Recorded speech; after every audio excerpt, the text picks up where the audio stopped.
It's fair to say that Battlefront 2 now offers the complete Clone Wars experience, which couldn't be said at launch. It was pretty lackluster, and over time, the devs have really put some effort into this game when it comes to Clone Wars content. There are 10 different Clone Wars maps set over 5 planets, and I suppose 2 locations, which are aboard capital ships, so 7 different locations, 10 maps. Some planets have various maps while others just have the singular one, but either way I think each map offers something different to the game, and we're going to be ranking them today, so just focusing on the Clone Wars maps. Leave a like as always guys if you enjoy, and let me know your favourite location / map / planet from the Clone Wars era in the comments section. Let's go with the number 7 spot, which is the Separatist Dreadnought. Now I think out of the 2 capital ships this is the lesser of the 2, not saying it's bad whatsoever. It's a really nice design, but it's a lot more open than the Venator, and that problem can cause a bit of sniping here and there. Obviously these capital ships are a lot smaller than the other maps,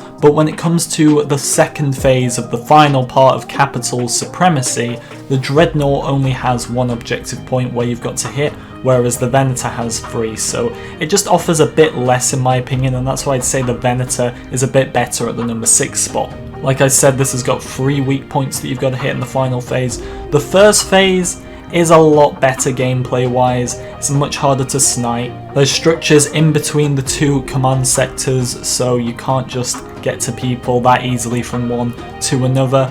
Overall I like the design of the Venator as well. I'm more of a Republic fan than a Separatist fan, not that I don't like the Separatists, so I suppose that makes me a bit biased there. But now on to the number 5 spot, and we will finally be talking about the actual planets themselves. I'm going with Geonosis. Geonosis has 2 maps on offer. These are Tripper Hive, which is for Galactic Assault, Heroes vs Villains, modes like that, and then for Capital Supremacy it has Pipeline Junction West. Personally, I would pick Pipeline Junction West for Capital Supremacy over Tripper Hive. I've always found Tripper Hive to be kind of obviously the recreation of Jakku and Tatooine in another sand planet, and then when it comes to gameplay itself it's like another crate when it comes to snipers. I just feel a lot more could have been done with the larger Geonosis map, but when it comes to Pipeline Junction West I think it takes what is really a kind of flat surface when it comes to this map, easy for sniping, and it adds in a lot more cover. High parts and low parts of the map are a lot more common on Pipeline Junction West, and that for me, for my gameplay style, is a lot better because I'm not constantly getting sniped. I don't feel like I have to use the specialist, and even when you're in a vehicle you're not just getting taken out from the other side of the map, you actually stand a chance. Geonosis is the weakest out of the actual planets for me though, just because I don't feel it brings that much that is new. Kashyyyk is up next. Kashyyyk actually offers 2 maps as well, Kashyyyk Beach and the Kashyyyk Beach Treetops, and the Treetops is for Heroes vs Villains. The normal version of the beach is pretty much for every other game mode, and I would say without a doubt that the Galactic Assault version is better than the Treetops just because it's much bigger. Do love the Treetops map for Heroes vs Villains, it's nice to fight within the Wookiee homes themselves, but when it comes to the huge Galactic Assault / Capital Supremacy map, it is phenomenal. Design wise, incredible. I think it's the 2nd biggest map in the game, or it might be the 3rd biggest now with the introduction of Geonosis. I believe it's Geonosis, Hoth, and then Kashyyyk in terms of size. Correct me if I'm wrong on that. But let's be honest, what a map this is, whether it's fighting in the Wookiee homes at the start, or the Juggernauts, or the Venator itself in the final phase. This map offers everything, and I think one of the downsides for me really is just how open it can be sometimes,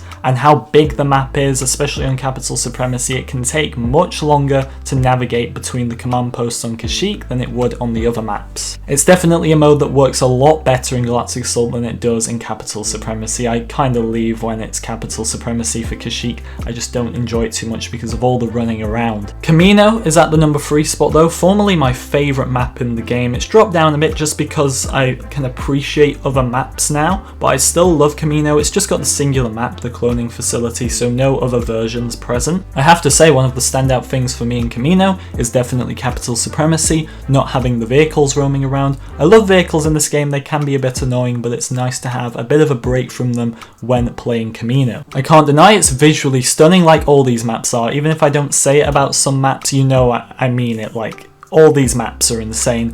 But I am a bit of a Kamino fanboy at heart. I'm a big Clone Wars fan, and when I see all the references, like where the clones stay overnight, the training facilities, stuff like this, it's just amazing. Whether it's fighting outside in the rain or in the cloning facility itself, this map brings everything. I'd love to see some more versions of Kamino one day, maybe a different map for Capital Supremacy, maybe a different map for Heroes vs Villains. I definitely support something like that. But boy, if you're a Clone Wars fan, is this the map for you? Just missing out on the number 1 spot, we have Felucia, and I know because of the timing of this video, Felucia has just come out, there's going to be a lot of people saying it's the best map, it should be first, and that was kind of the same with Geonosis as well. When that map first came out and I wasn't too over keen, everybody thought it was the best. So right now, a lot of people think Felucia is the best. That will stay that way for some people, for others it will change over time, but from a logical perspective, I think it deserves the spot of number 2.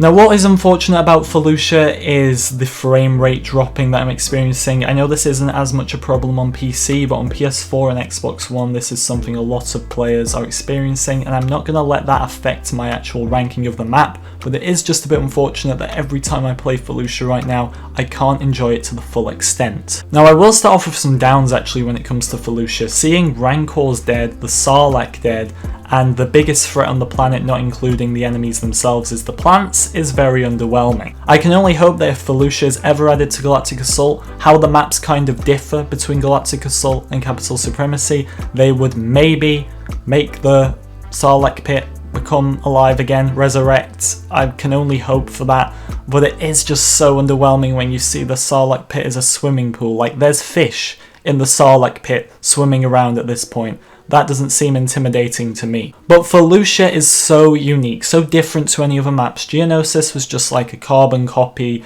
of Tatooine or Jakku. This is like a flower planet / a jungle, and I'm begging for a nighttime version as well if it comes to HVV. It's such a beautiful planet. You've got caves, you've got the Sarlacc, as I said, villages, farms.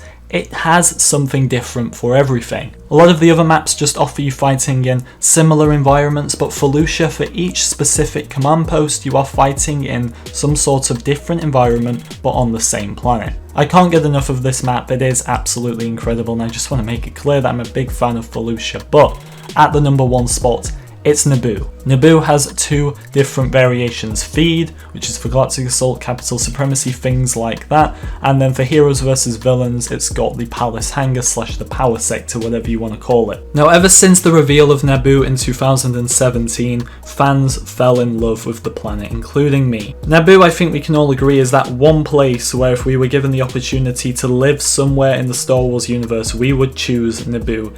It is stunning. Whether you're fighting in the streets, the Royal Palace itself, or right where Obi-Wan Kenobi and Qui-Gon Jinn took on Darth Maul in The Phantom Menace, there's really something for everyone when it comes to Naboo. The urban environment is like nothing else when it comes to Battlefront 2, and I think we can all agree that when playing Naboo, it's probably the most beautiful map. Obviously, the graphics are amazing for every map in Battlefront 2, but nothing beats that of Naboo. The Royal Palace is remarkable for me. The fact that they managed to achieve something like that in Battlefront 2 is absolutely incredible. I look at it every time and I'm absolutely amazed. You can even see the villagers wandering around on this map, so it adds a bit of atmosphere as well. And it is where everything began for this game. When it came to the gameplay reveal, this was the first map revealed. When a lot of people think of Battlefront 2, they think of Naboo. It is the original, it's the OG, and I'm never going to stop loving it. When this comes up on Galactic Assault, on Capital Supremacy, on HVV, whatever game mode you're on,